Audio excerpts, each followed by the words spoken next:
Deuxième partie de l'Africa Newsroom. Nous sommes toujours en compagnie de Sega Goundiam, chercheur et consultant en management, Carlos Ketoou, directeur du journal togolais L'Indépendant Express, Yamboulia Dipama, secrétaire général adjoint du MPP en France. Alors, Monsieur Ketoou, vous vouliez intervenir suite aux propos de Monsieur Yamboulia Dipama. Oui, justement, je parlais de la pression militaire qui est exercée sur les militants de l'opposition. Et il y a les villes insurrectionnelles, si on peut les appeler ainsi, qui sont systématiquement militarisées. Je veux parler de Sokodé, de Mango, de Kara, qui sont presque des zones interdites à l'opposition.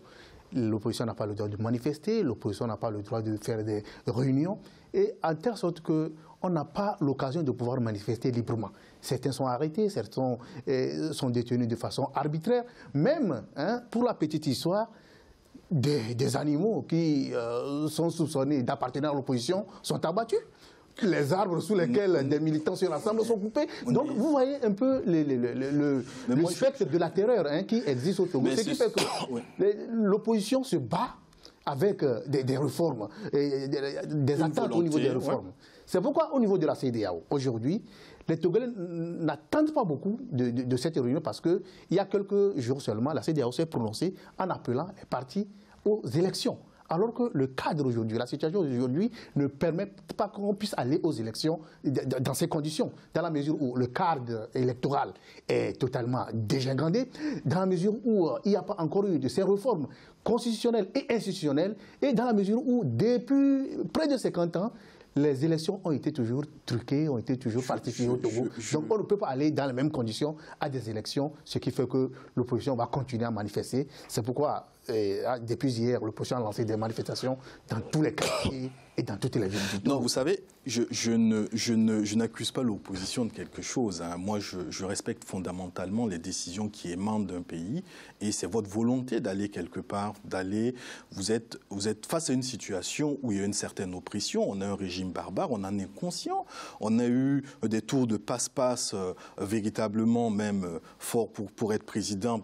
Est-ce qu'il a été élu même véritablement? Il est passé de député à ministre à député, président de l'Assemblée. Je connais, donc il a de la ruse et il a une armée qui est fondamentalement maîtrisée. Ce que je veux simplement dire, c'est qu'il faudrait que ce soit la population, au-delà des individus qui sont arrêtés, parce que même les zones où vous parlez de c'est inaccessible à l'opposition, l'opposition ce n'est pas que des hommes, ce n'est pas les leaders de l'opposition uniquement, c'est la population dans son ensemble. Et c'est cette exhortation simplement que je fais. Après, ce que je suis en train de dire, c'est pas la position d'un parti politique, ça c'est véritablement pour un citoyen qui a vécu l'insurrection populaire, qui a vécu dans un pays où il y a eu 27 ans de régime d'une personne et qui voulait remodifier l'article 37 en question pour se représenter. Nous avons dit non et nous avons dit le holà parce que véritablement il fallait qu'on en arrête là et qu'on puisse prendre notre destin en main. Comme alors est-ce que comment peut-on imaginer qu'une seule personne soit, j'allais dire, la solution dans un pays? Voilà. Alors, mais est-ce que, contrairement à l'opposition burkinabé à l'époque, la marge de manœuvre de l'opposition togolaise n'est pas quelque peu réduite? Moi, je veux bien croire aux révolutions populaires, je veux bien croire aux mouvements qui finissent par entraîner. Si le relais n'est pas pris par une force capable de booster le pouvoir hors du pouvoir, il ne se passe rien. Ça dure des années. Bien sûr. Attendez, je continue. Ça fait des centaines de milliers de morts. Si personne ne s'en émeut, s'il n'y a pas des gens qui sont révoltés par ce qu'ils voient, qui étaient éventuellement dans le camp du pouvoir, mais qui finissent par se dire, ce prix-là, on n'est pas prêt à le payer, à le cautionner. S'il n'y a pas ce relais, il ne se passe rien. Mais lorsqu'il y a une prise de conscience qui est initiale ou qui arrive par la suite, parce qu'il y a de l'inacceptable qui se produit, mais nous disons à ce moment-là, ça se passe.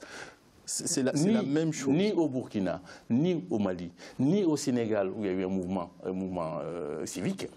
Dans aucun de ces pays, il n'y a eu un mouvement spontané dans l'ensemble du pays. Il y a eu une concentration des forces à un moment donné et le relais a été pris par des forces qui avaient la capacité, des forces de feu ou qui avaient quelque chose. Ce qui pourrait se passer si les représentants, les présidents de la CEDEAO n'arrivent pas à amener le président togolais à la raison, ce qui pourrait se passer à ce moment-là, c'est que des gens, des militaires, aujourd'hui inféodés à Faure-Gnassingbé, finissent par se dire, mais pourquoi continuerons-nous à suivre ce monsieur, à tuer tout le peuple? Et à ce moment-là, il se passera quelque chose. Et pourquoi on craint que l'armée ne puisse pas prendre cette responsabilité? C'est parce que tous ceux qui ont été commanditeurs ou acteurs de certains dérapages, dérives ou même des tueries sont décorés ou bien gradés. En 2005, il y a Permettez-moi de vous corriger sur un point. Dans ces cas, dans ces situations-là, ce n'est pas le haut de la hiérarchie militaire qui fait le putsch. C'est ça. Parce que celui-là, il a été acheté. Voilà. Il a été corrompu, il a été mêlé à tellement de choses qu'il ne pourrait pas s'en sortir après. Et il y a une situation d'impunité. Voilà. Ce n'est pas. Mais moi, j'ai suffisamment. Mais seulement, le problème au niveau de l'armée togolaise, c'est une armée ça se passe en dessous. Vous êtes en train de cautionner un putsch, en fait. Non, je blague. J'ai un avis qui est très tranché là-dessus. Ouais. Je suis contre les putschs. Bien sûr. Mais l'armée est là pour défendre la nation. Ouais. Et quand elle considère que la nation est menacée, elle doit prendre ses responsabilités. Ça s'appellera un putsch, mais elle ne doit pas rester au pouvoir. Ouais. C'est la seule condition. Comme cela s'est passé en Guinée, tout ça là. Carlos Ketou. Oui, j'aimerais également me prononcer sur la question de l'armée togolaise qui est totalement ethnique, parce que l'armée est composée à 90% de l'ethnie du chef de l'État. Ouais. Et c'est une armée qui a été formée par le général Eyadema, qui est le père de Faure-Gnassingbé. Et donc, tous les commandements, toutes les décisions se prennent au niveau d'une hiérarchie qui a évolué depuis le soldat de classe jusqu'au général. Cela fait que, même si c'est le général qui commandite certains massacres, certaines tueries, mais c'est les soldats de classe qui exécutent. Et au même moment, il y a une situation d'impunité qui règne où ceux qui commettent ces actes-là ne bénéficient pas d'un jugement. Il y a eu des commissions qui ont été mises en place, la commission Vérité, Justice et Réconciliation, le Haut Commissariat pour l'unité nationale, mais les conclusions de ces différentes commissions ont été jetées à la poubelle. Tout simplement parce qu'on a demandé qu'on puisse demander pardon à ceux à qui on a commis. Non, tout ce qui est organisé est maîtrisable. C'est du management. Tout ce qui est organisé est maîtrisable. La solution ne sortira pas de ce qui est structuré et ce qui est déroulé normalement.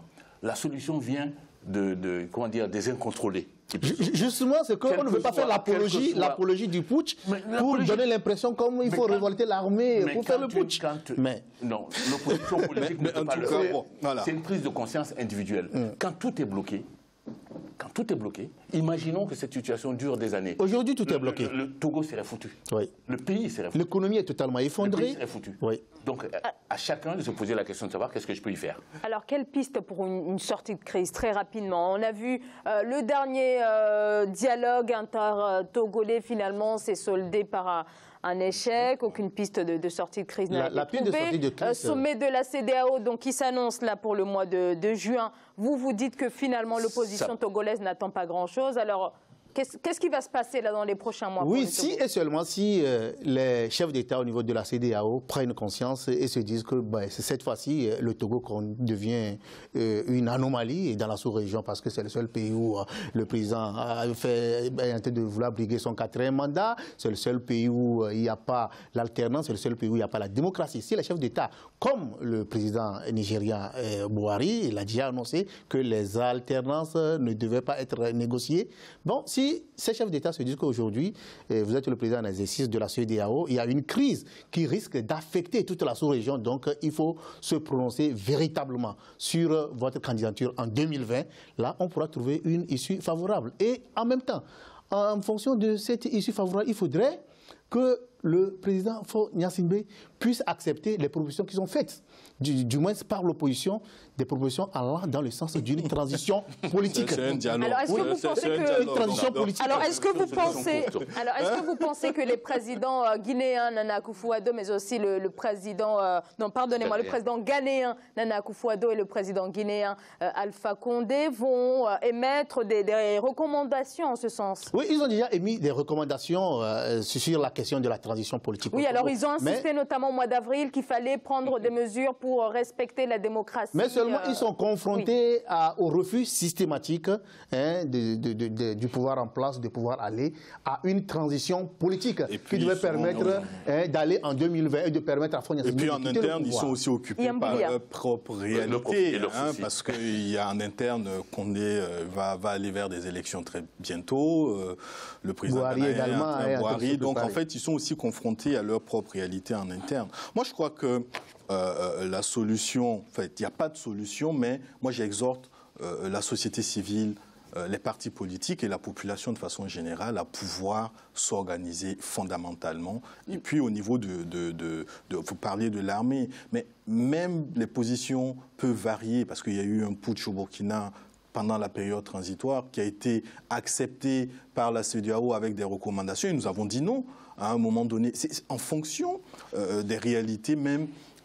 Il y a des putschs qui sont validés, tolérés, pas acceptés en fonction de la personnalité du pouvoir. Moi, je crois que la solution se trouve entre les mains du peuple togolais.